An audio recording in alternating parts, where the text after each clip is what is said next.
There's a lot of Bowie in this frame here. I got a Bowie mug, and right behind me is a David Bowie, a vintage photo of David Bowie. Bowie is the middle name of our daughter. Vanessa is obsessed with David Bowie. She said once that if he was still alive, that would be her. What is it when you're able to? Is it a free pass? Like you're able to sleep with a celebrity? Like if that ever happened. Anyway, I thought of a way to do this where it doesn't feel like work. So we just passed the chopstick. So this microphone's very. It picks up a lot. So don't eat it. Keep it like this. You don't have to be on camera. Answer some questions. You can be on camera, but you can sit over there. Yeah, hand it to me because I was going to write while we... You going to write while we chat? Well, that was my point tonight, was to write. Okay, so are you able to write while we answer questions? Yeah. I mean, you can ask me a couple of them, yeah. All right. That was my whole point tonight, was to see her reaction. I didn't realize she was going to take so fucking long to do that. My questions expire, I think, after 24 hours. And I think we're on hour 23 and a half. And so this is how I do my sweep. All right, let me see here. Questions. Need your reading glasses? Jesus, oh, my eyes.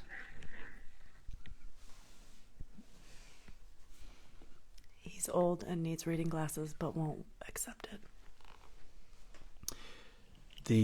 It's not the losing hair.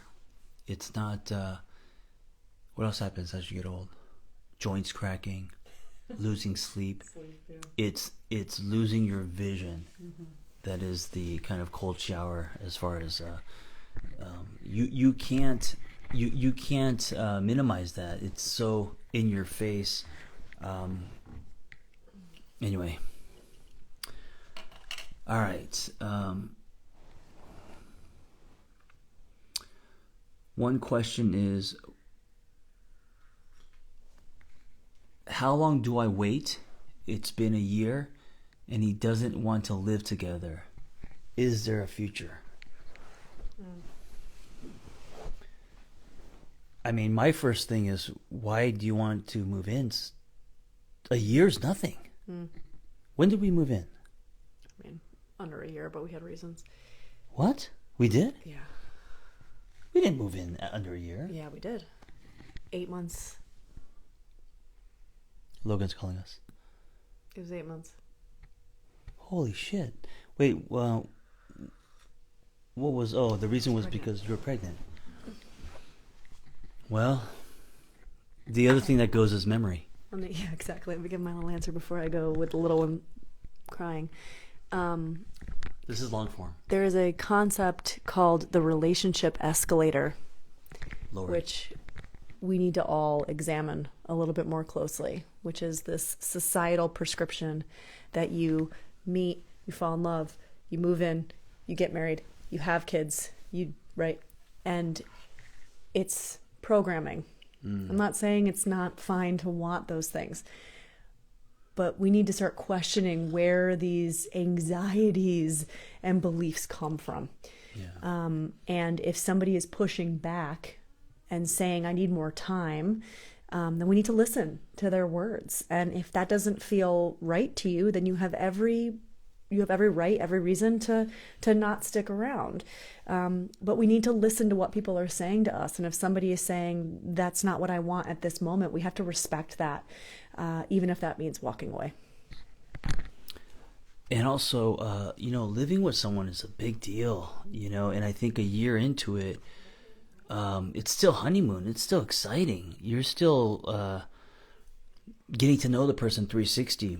And living with someone can slow that down very fast. You know what I'm saying?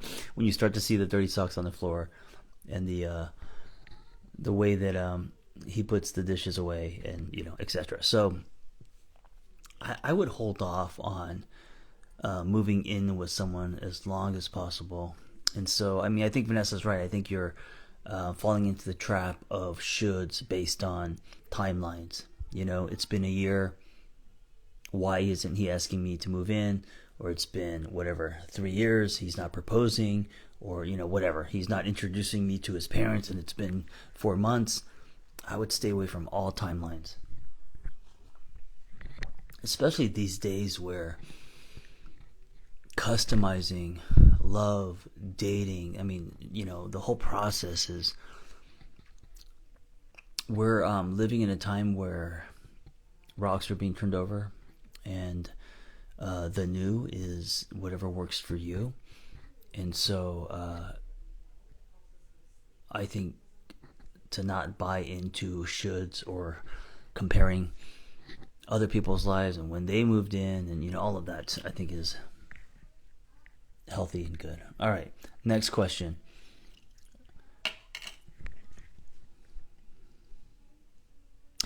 How do you deal with, oh, Vanessa's going to love this one. How do you deal with a spouse who uses the silent treatment for an extended period of time?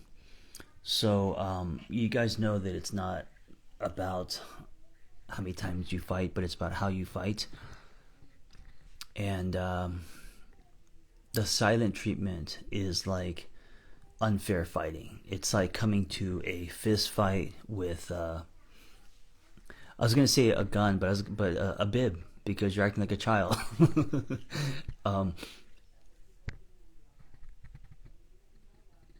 Now you can say, "Hey, listen, I need some space. I need some time. I have to process some things, right?" But straight up silent treatment, straight up like, okay, I'm mad, so I'm going to not speak to you to punish you, or I'm going to not speak to you as my way of lowering my anxiety, but now I'm also increasing yours. It's unfair, and there should be a rule, right? There should be, there should be many rules, but when it comes to fighting, you guys should agree. No one does this. I don't know why, unless they're like in couples counseling and the therapist recommends this. You should agree that here are the rules to how we're going to fight, right? So no character assassination, no stonewalling. You know, if you need space and time to have some distance because you feel flooded, I think that's okay. But you can't just leave and not come back, you know, for days or for hours. You have to communicate what you need, right? And do it in the most kind way as you can. What else? One sec. You got to try to understand before trying to be understood. That's more of a tip than a hard line. Defensiveness. Now, we're going to get defensive because we can get activated and we could react instead of respond, of course, right? And it just means we're human, we have a story. But if you're always defensive, if you don't take ownership, that flips the magnet pretty fast. And also, there's no repair from the rupture. You know, repair comes in not only understanding, but people taking ownership and saying, hey, I realize that this is my part in this, and I'm going to change this. I'm going to work on this, right? If people are just defensive, then what is it? I mean, there's no growth. There's a ceiling. You know, the relationship is stunted. People may forget. People may say, okay, I don't want to talk about this anymore, or people can sweep shit under the rug.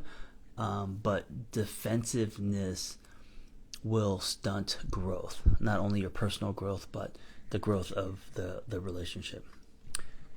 So the question was, you're going to love this one, how to deal with a spouse who uses a silent treatment for an extended period of time. So I just ranted. Ranted sounds more like what I would do. I just answered it. So your turn. Well, what did you say? Did you say? Well, I'm going to ask you that because people are going to have to hear you say it twice. Not only that, but you should have your own opinions. I mean, I do have my own opinions. I said the silent treatment is like going into a fist fight with I was going to say gun, but I said a bib because you're acting like a child. The silent treatment should be not accepted in a fight, and then I went on to say it's not about how many times we fight, but how we fight, which we wrote an entire book on. By the way, that just got translated into Portuguese. Very cool. I wrote an article once titled "Withdrawing Affection as a Form of Punishment." Oh shit! Was that article about me? I think I inspired that article. You probably did. Wait, intentionally, or it doesn't matter? You're saying it doesn't matter. It doesn't matter. What if the person doesn't know that they're like? I mean, I think when you're talking about like a fight, right? Like when you withdraw affection, which I would consider, words as well in that way. You're attempting to punish the other person. And what it feels like on the other side is like I'm a child being reprimanded, right? So whether that's what you have a tendency to do when you're kind of acting unconsciously, which is like you get cold and you pull in emotionally, or what this person is doing, which is giving the silent treatment. Sure. Is there a difference between...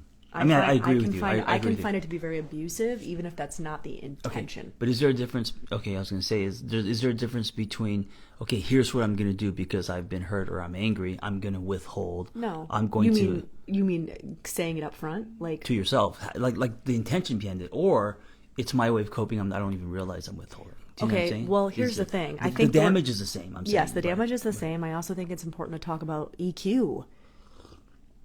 Well, not everyone has it. I get that, but let's say, for example, in our examples, right? So you have a tendency to withdraw emotionally. Okay, you don't do the silent treatment, but you pull in and you get cold. I've told you this. Yes, my mood and energy changes, not intentionally, but that's a way of me coping, or I get pouty. And here's what I would argue, that it's two things: one, your way of coping, and two, your way of punishing. Whether you want to admit that or not, you use that as a way to punish the other person. Wait, hold on. Wait. Let me just sit with this. So, is it punishment if that is not your intention? Do you know what I'm saying? I think we have to be really, really honest with ourselves, and we've got to take accountability. Sure. 100%, No. right? I'm trying to be really objective about this. It does feel like punishment, and it can be punishment, but I feel like punishment is, here's what I'm going to do to punish you, not here's my coping, which I'm not aware of, and so the result is you feeling punished. Do you know what I'm saying? Well, sure. I mean, I guess it's not the result is that you're feeling punished, but using yourself as the example again. I'm being defensive, by the way. This is what defensiveness looks like. So when you pull in and go cold, yes, it originally starts out as a coping mechanism. You are now aware of it. You know that you have this thing that you do. Oh, wait. Okay, let me insert something. Hang on, let me finish the question. If you say something, then I am aware of it. But if you don't say anything, and now if you're feeling punished, but you don't say anything, you're like, fuck this guy. Well, no. Well, I wasn't going to say I'm feeling punished. What I'm asking you is, so if we're talking about this person saying that their partner goes cold, like silent treatment, right? Silent treatment is... And then let's say that this person has said, hey, I don't like when you stop talking to me, right? It makes me feel... Yes, it makes me feel... So first and foremost, you have to express it, right? So let's assume this person... I'm talking about. Let's assume this person has expressed it, okay? You do this Then it is punishment.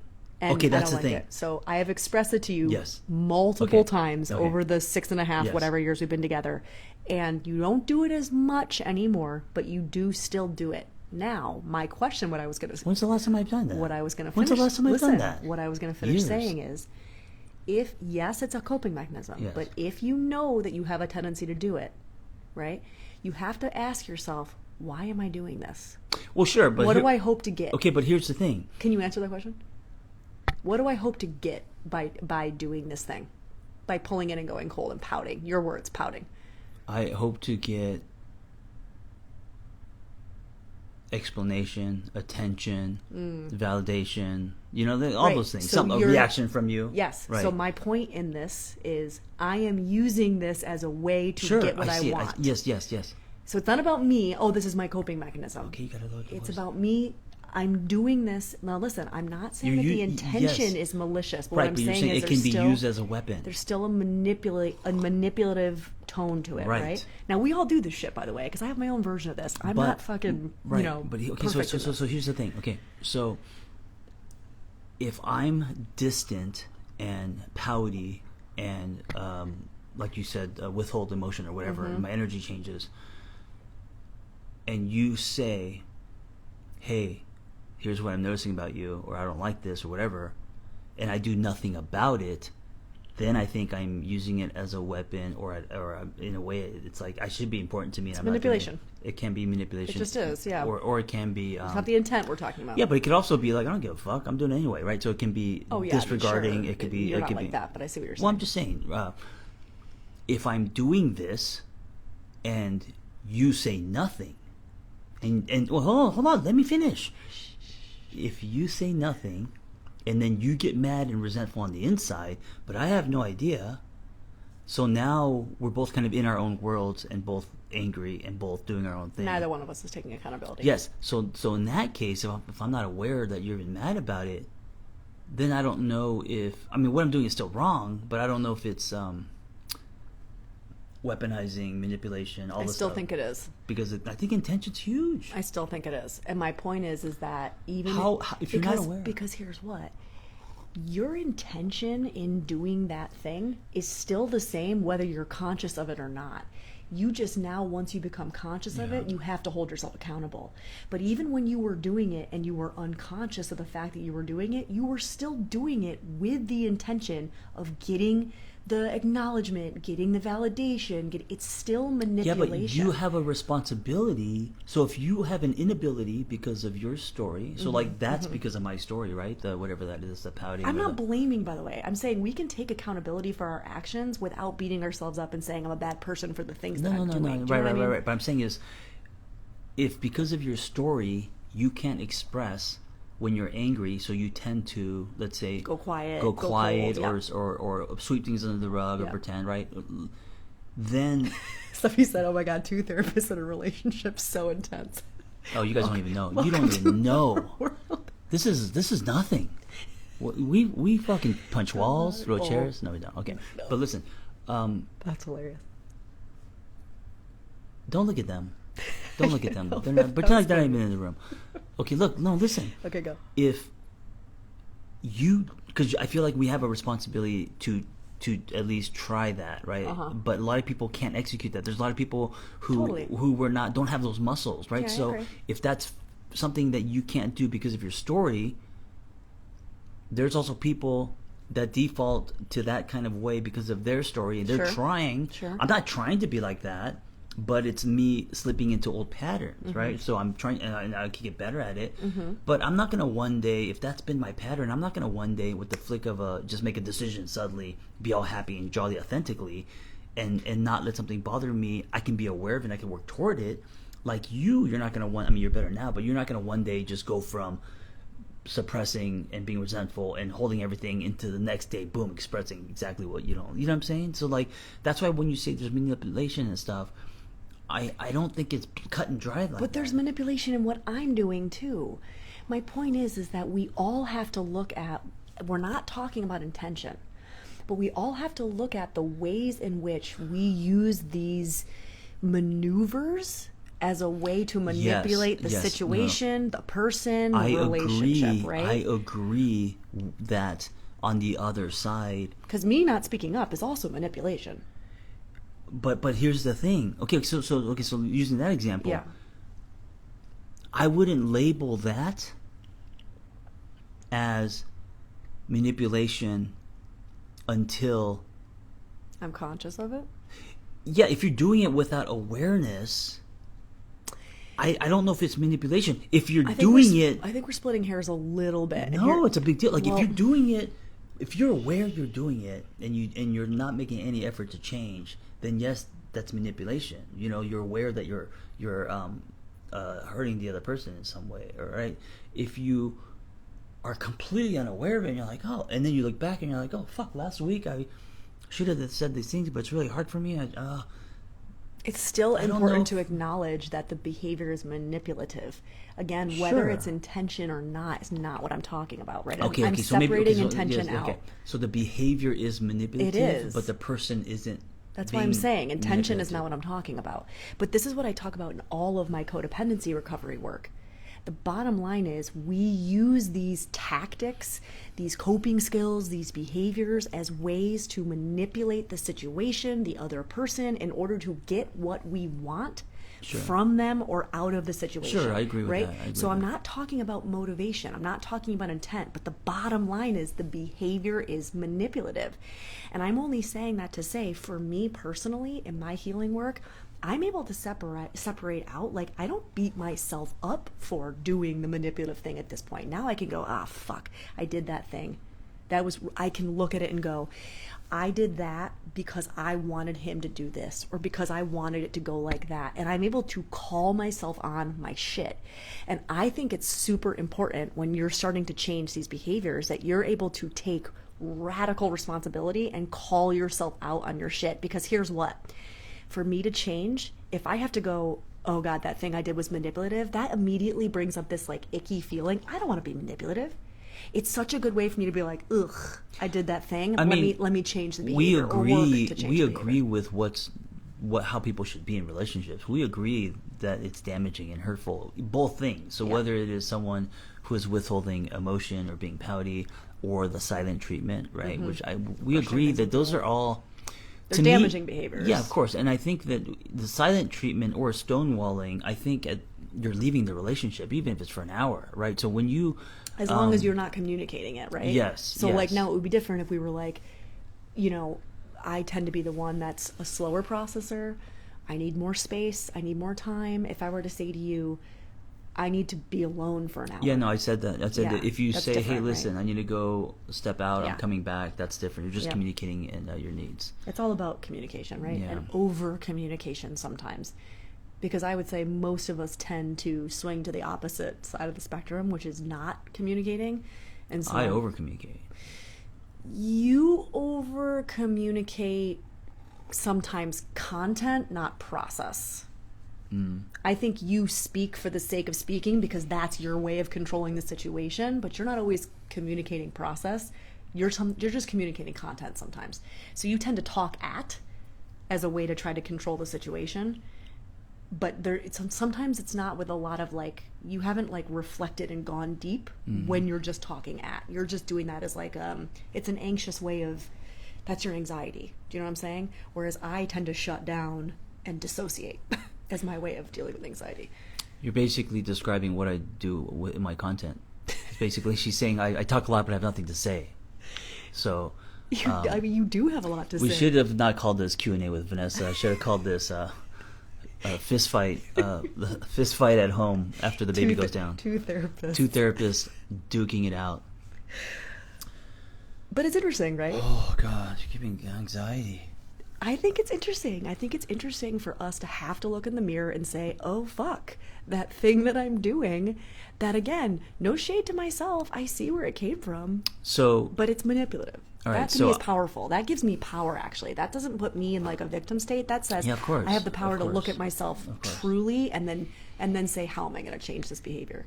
You know? One of the little transparency, one of the things that has been a pattern of mine, and by the way, you're getting the best version of me ever, because I used to do this to the 10th degree when I was not aware. And we would never have been together. We've already talked about this, how 10, 20 years ago, you and I would never have been together. Well, the old Vanessa, like the 20-year-old Vanessa would have been together with me, but we just fight a lot. I wouldn't. Well, you would have, the 20-year-old Vanessa, when I would pouted, would just shut down. I would have just left. Yeah, that's your way of shutting. No, I would have just left, period. Like, I wouldn't have come back, I'm saying. I would have just left. No. We would never have talked about it. I would have just been like, fuck this guy, and I would have left. If we had built a life together. I would have just left. Oh, God. I'm giving him anxiety. So I had and have I mean, I think I'm much better at it now. I think like the last couple of years I've been better at it, but I mean, do you not agree? Yeah. Okay. It's very hard to get coins out of this person. Like, you know, the little stars, I don't give. She doesn't give the A's. I don't give A for effort. No A pluses. She gives like a fucking maybe a B minus tops. Hey, I was dating this girl once, and I gave her a motorcycle ride, and I bought. Did I tell you the story? And I bought her. When you almost pooped your pants? No, that's a different story. But I gave her a motorcycle ride. It was early on, and I gave her a report card because I found this report. It's like a cool like card motorcycle. It was like a funny report card thing, and I had it, and it just worked perfectly because I just gave her a ride, and I gave her, I just gave her a B. I didn't think as a passenger. Oh, okay. And Was she it bothered pissed? her so, and I was thinking, I would have been pissed. And I was like, dude, I'm not. And it got turned into like a fight, and I was like, I would have been pissed. I'm just fucking around. I give you a B. Like it's. I don't want to. Why do I have to give you an A? I didn't give you a C or a D. I just. What would you she's get, like, she's like, why? What could I have done better? I was like, you're Sounds just like sitting me, on the back, typical nothing. Overfunctioner. How? I better get an A. What am I? Give you a B plus. I'd give you an A, especially when you massage on the red lights. You massage my back. Mm-hmm. I'd give you an A. So I give you an A, but you don't give out A's. Oh, anyway, my point. Okay, I forgot what I was gonna say because sometimes I'll throw a boomerang and that shit doesn't come back. But I know what I was saying. So I had a pattern of if I don't get validation, if I don't get love the way that I want it, right, or if I don't get sex, or if I don't get connection the way that I want it, or when I want it, the little boy in me comes out, you know, and then I'm pouty, and I remember in my 20s, because that was like the worst, because I you know, I was just an idiot. This is before I became a therapist, or I never done therapy. In the bed, I would be like, oh, I would have. I would literally hold on. I'm so activated. I literally do like a flip in the air, right? Just childish. I'm fucking like 20, dude. Yeah, childish. You're 20. If you said that at 20 you would XYZ, I wouldn't say I would have left. I would have been like, oh, you were 20 and that was before you even knew what therapy was, or you were angry, or you're reactive. And I also wasn't happy in life. There was other things, but anyway. So then I've had this pattern of doing that, and now I'm more aware of it, and then I have to, you know, self-soothe and take more responsibility, or at least express my state to you, or what I'm feeling. Mm-hmm. What? Nothing. I just said. Next question. Anyway, yeah. So silent treatment. Look, we basically, in a nutshell, we have a responsibility to be aware of our energy, tone. I mean, kind of like what Vanessa was saying. We can't weaponize affection. We can't withhold affection as a way to punish.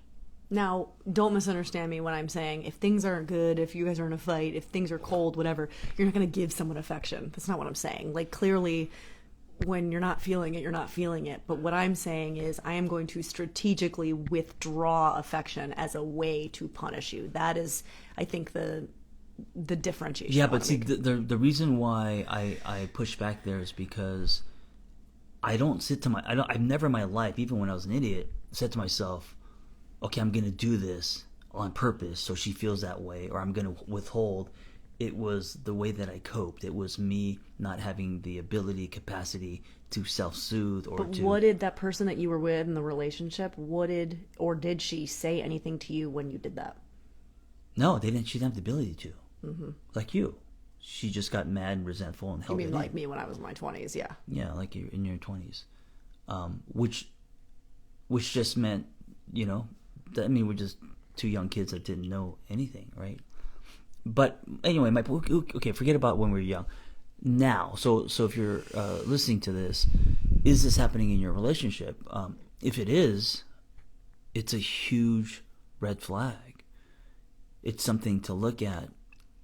Both things. So not just someone withholding affection as punishment, but also people who don't express themselves or hold stuff in, have resentment without talking about it, because then you wake up one day and you have no idea how angry your partner has been with you for the last 3 years, and now it's too late to fix anything because that resentment has turned into it's turned into a root canal. The only caveat I will give is I don't think the person, so let's use the example of one person giving the silent treatment, the person who's on the receiving end of that should not have to bring it up every single time. No, but something. Sure, something. But if I've brought it up multiple times and it still keeps happening, so now we're in the manipulation category. Now we're in the you're weaponizing it category. And now I look at the situation completely different after a handful of times that I brought it up, which is why, if we're going back to you and I would say in the last year, you have done it less, like number of times, but the times that it has happened, I've lost my shit, right? Like that's when you've seen me totally fucking explode. But that's like saying, okay, you struggle expressing yourself. So I know that about you. So that's like saying I have less tolerance for it. So if you don't express yourself and I find out you didn't express yourself, I would lose my shit. Yeah, but I do express myself. It takes me a little time, but I do express myself. I don't withhold things from you. Right. Yeah. And I self-soothe now more. I know. That's why I said in the last year, the number of times you've done it is significantly lower. But what I will say is that when it does happen, the anger in me sometimes is uncontrollable because, and I hear this a lot with couples, right? Especially with women who are like, but I've had this conversation 100 times and it's still happening, right? But okay, so I feel tough. like, but I feel like, because I can empathize, I guess, with being on the other end of that and being like, how many times do I have to bring it up before I'm like, I don't want to do this anymore? Do you know what I mean? I mean, I don't know. I feel like then you're seeing the water as half empty instead of half full. Like I get the no tolerance. It depends on the thing that we're talking about. I get the no tolerance, but if someone has a pattern, well, it doesn't matter what the pattern is. It could be shutting down. So, like for example, if you're starting to date someone and they start off giving you the silent treatment, right? Mm. And over the years they're working on it and they do it less. And then 1 year they do a little bit of it, for 30 minutes. You wouldn't lose your shit. You would look at it cumulatively and be like, well, they've really worked hard, but that still pisses me off. I was going to say, it still activates me, yeah. Well, yeah, but also isn't part of being in a relationship to have self-compassion? And that's what I'm saying. Like, well, I think what I would just do that to me is not him or her defaulting to who they used to be. That's just residue of a bad behavior. Or maybe they're having a shitty year, or maybe something else happened where those muscles are not, because we're human, So like, if you have a pattern of say shutting down, like in your 20s, if you used to fucking leave a relationship for one thing, and now you do much less and you express yourself, if you walked out without saying anything, I wouldn't be like, well, fuck that. I'd be like, oh, that must have been so bad that she didn't have the tools, like the past got the best of her. I would also think, like, what is she going through in life that is making this so hard for her? I wouldn't be like, oh, she did it again. That's it. Change the locks.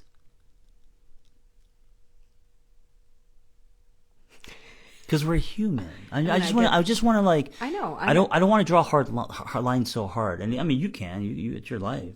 It's not that I'm drawing lines so hard. I'm not saying I'm going to walk out. What I'm saying is it would still activate me. And I think what I'm saying is, but you're saying it would activate you almost more because I should know better. I've heard a lot of people over the years express like, but this is the pain point in our relationship, and I've communicated it so many times. And now here's what, to your point, we're human. We fall back. But are they trying? We fall back. back. Are they trying is the big key. So in our dynamic, what I would say is, for me, when you fall back and I get activated, what's best for both of us is that I actually walk away. Because what I have a hard time doing is accessing empathy in that moment because I'm activated by the behavior, right? So what's actually the loving thing in that moment for me is to walk away, not permanently, right? So but to walk away instead of engaging. But right? if you walk away without saying anything, then that activates the shit out of me. Yeah, but for everybody's sake, it's better that I walk away. Yes, but can you walk away by saying, "Hey, it's time you to walk away"? If you walk away, just slam the door without saying anything, now you're just doing the same thing. You're resorting to me, and now you have two children. Do you know what I'm saying? Yeah, but I guess my question is, why is it my responsibility in that moment? Well, that's just tit for tat then. Then you're saying, okay, well, if you're going to act like that, I'm going to act like this. I mean, that's not what's going through my head.